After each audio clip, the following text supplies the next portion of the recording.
आइए अब हम इसमें देखते हैं करंट रेशियो से रिलेटेड एक और question. State giving reasons whether the current ratio will improve और डिक्लाइन और will have no effect in each of the following transaction if current ratio is 2:1। इस तरह के भी क्वेश्चन मोस्टली पूछे जाते हैं एग्जाम्स के इसमें, जिसमें आपको रीजंस देना रहता है कि करंट रेशियो इंक्रीज होगा या डिक्रीज होगा या फिर कोई भी नो चेंज कुछ भी नहीं आएगा। उसके लिए आपको ट्रांजेक्शन्स दिए हुए रहते हैं, उसमें आपको सिर्फ बताना रहता है कि उसमें इम्प्रूव हुआ, कि डिक्लाइन हुआ है, कि नो चेंज हुआ है, और उसके साथ रीज़न भी आपको लिख के आना होता है एग्जाम्स के अंदर। तो फर्स्ट इसमें क्वेश्चन दिया गया है cash paid to trade payables. Cash paid to trade payables. Trade payables का मतलब होता है क्रेडिटर। ट्रेड पेबल्स का मतलब क्या होता है? क्रेडिटर्स। अब इसमें क्या होगा? इम्प्रूव होगा। अब इम्प्रूव क्यों होगा? उसका रीजन ये है कि cash and current liability, that means creditors, will be decrease.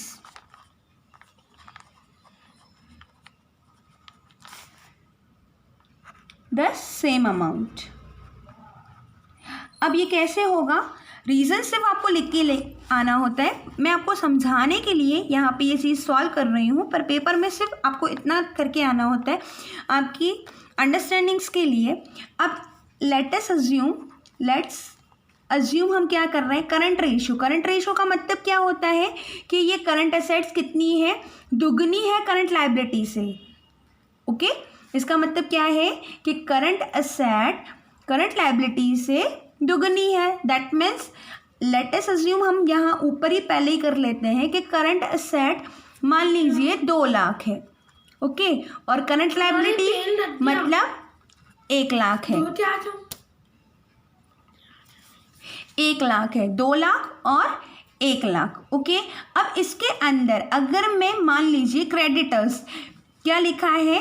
Paid. Paid का मतलब क्या होता है? मैंने क्रेडिटर्स को पेमेंट किया है। पेमेंट किया है दैट मीन्स क्या किया?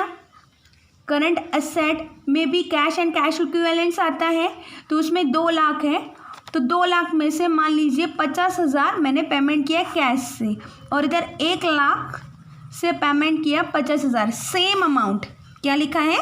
सेम अमाउंट से हो रहा है। तो इम्प्रूव कैसे हो रहा है वो मैं आपको प्रूव करके बता रही हूँ। कितना बचा? 1.5 लाख, और इधर 50,000। 0 गए 5, 3, कितना आ गया? 3:1। जो पहले वाला रेशियो मेरा कितना गिवन था? 2:1, और ये कितना हो गया? 3:1। मतलब करंट असेट्स क्या हो गई? इम्प्रूव हो गई। दैट मीन्स ये रेशियो क्या हो गया? इम्प्रूव हुआ। Same thing. अब दूसरा क्वेश्चन है bills payable discharge. Bills payable discharge. Bills payable का मतलब ये होता है कि अगर हमने किसी क्रेडिटर से क्या लिया है? उधार माल लिया है और उसको पेमेंट नहीं किया है, बट उसके लिए हमने एक उसको क्या दिया है? प्रॉमिसरी नोट दे के रखा है। आपने 11th में भी ये पढ़ा होगा कि बिल्स पेबल क्या होता है। वही चीज़ है, उसका अब हमने क्या किया? डिस्चार्ज किया है, मतलब पेमेंट किया है। बिल्स पेबल भी करंट लायबिलिटी होती है। सेम थिंग ये भी क्या होगा? इम्प्रूव होगा। इम्प्रूव में भी कैसे होगा? मैंने क्या किया? डिस्चार्ज किया, मतलब पेमेंट क्या किया? Cash and current liability. Current liability में क्या आएगा? Bills payable. कैश मेरे यहाँ से जाएगा मतलब डिक्रीज होगा, और बिल्स पेबल घटेंगे मतलब दोनों डिक्रीज हो रहे हैं। Will be both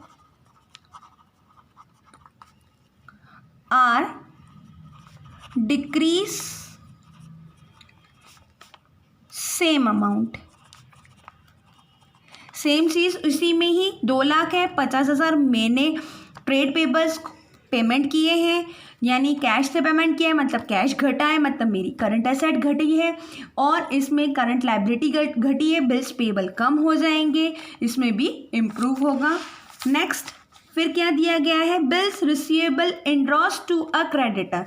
bills receivable endorsed to a creditor. अब इसका मतलब समझे। बिल्स रिसीवेबल वही सेम थिंग है जो आप 11th में पढ़ के आए थे। अगर हमने बिल्स रिसीवेबल का मतलब पहले तो क्या होता है ये समझे। बिल्स रिसीवेबल मतलब एक प्रॉमिसरी नोट रहता है जो डेटर्स के द्वारा दिया जाता है मालिक को।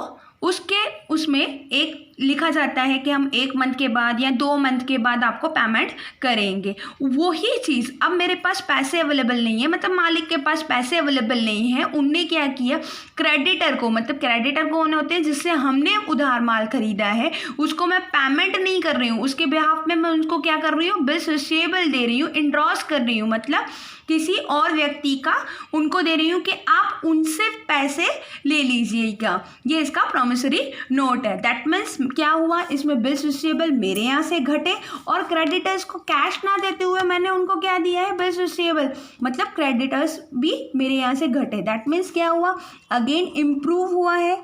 सेम थिंग इसमें bills receivable and creditors will be decrease, दोनों डिक्रीज हो रहे हैं।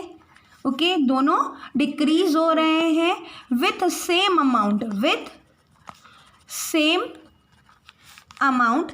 ओके, ये क्या हो रहा है, दोनों सेम अमाउंट पे डिक्रीज हो रहे हैं। सेम समझाने के लिए 2 लाख थे, 50,000 मैंने बिल्स रिसीवेबल किसको दे दिए, क्रेडिटर्स को दे दिए, क्रेडिटर्स मेरे घट गए। सेम चीज़ यहाँ पर वही हो रही है, मतलब इम्प्रूव हो रहा है।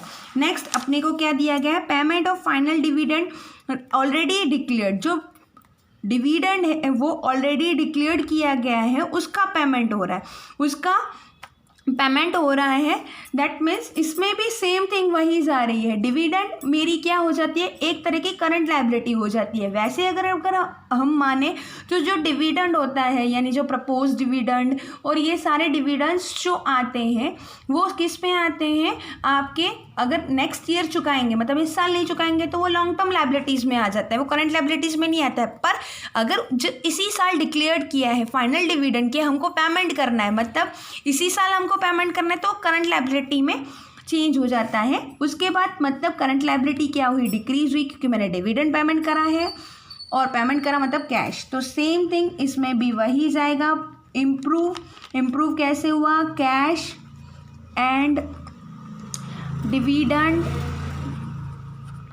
विल बी डिक्रीज, दोनों डिक्रीज हो रहे हैं विथ सेम अमाउंट पे वो डिक्रीज हो रहा है। अब जो लास्ट दिया गया है, purchase of stock in trade on credit, मैंने क्या किया है, जो स्टॉक है वो किससे खरीदा है, उधार खरीदा है, मतलब मेरे क्रेडिटर्स क्या होंगे, इंक्रीज होंगे, क्रेडिटर्स क्या होंगे, इंक्रीज होंगे, और इंक्रीज क्या होगा, स्टॉक, क्या खरीदा है, स्टॉक यानी इन्वेंट्रीज क्या होती है, करंट एसेट होता है, और क्रेडिटर क्या होते हैं, करंट लायबिलिटी। दैट मीन्स क्या होगा, इसमें डेक्लाइन होगा। डेक्लाइन कैसे होगा बताते हैं हम आपको। इसमें वही चीज़ आ जाएगी आपका, inventories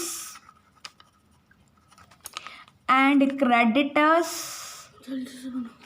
both are increase with same amount. Okay, अब इसमें हम लेटेस्ट अज्यूम क्या कर रहे हैं, वही 50,000 हमने किया है प्लस 2 लाख, ठीक है, current asset divided by current liability, यहाँ पे 1 लाख प्लस 50,000, यहाँ पर क्या आ गया 25, मतलब 2,50,000, 1,50,000, अगेन ये कट हो गया। यहाँ पे टेबल किसका लगाया मैंने, 5 का टेबल लगाया, फिर अगेन 3 का, मतलब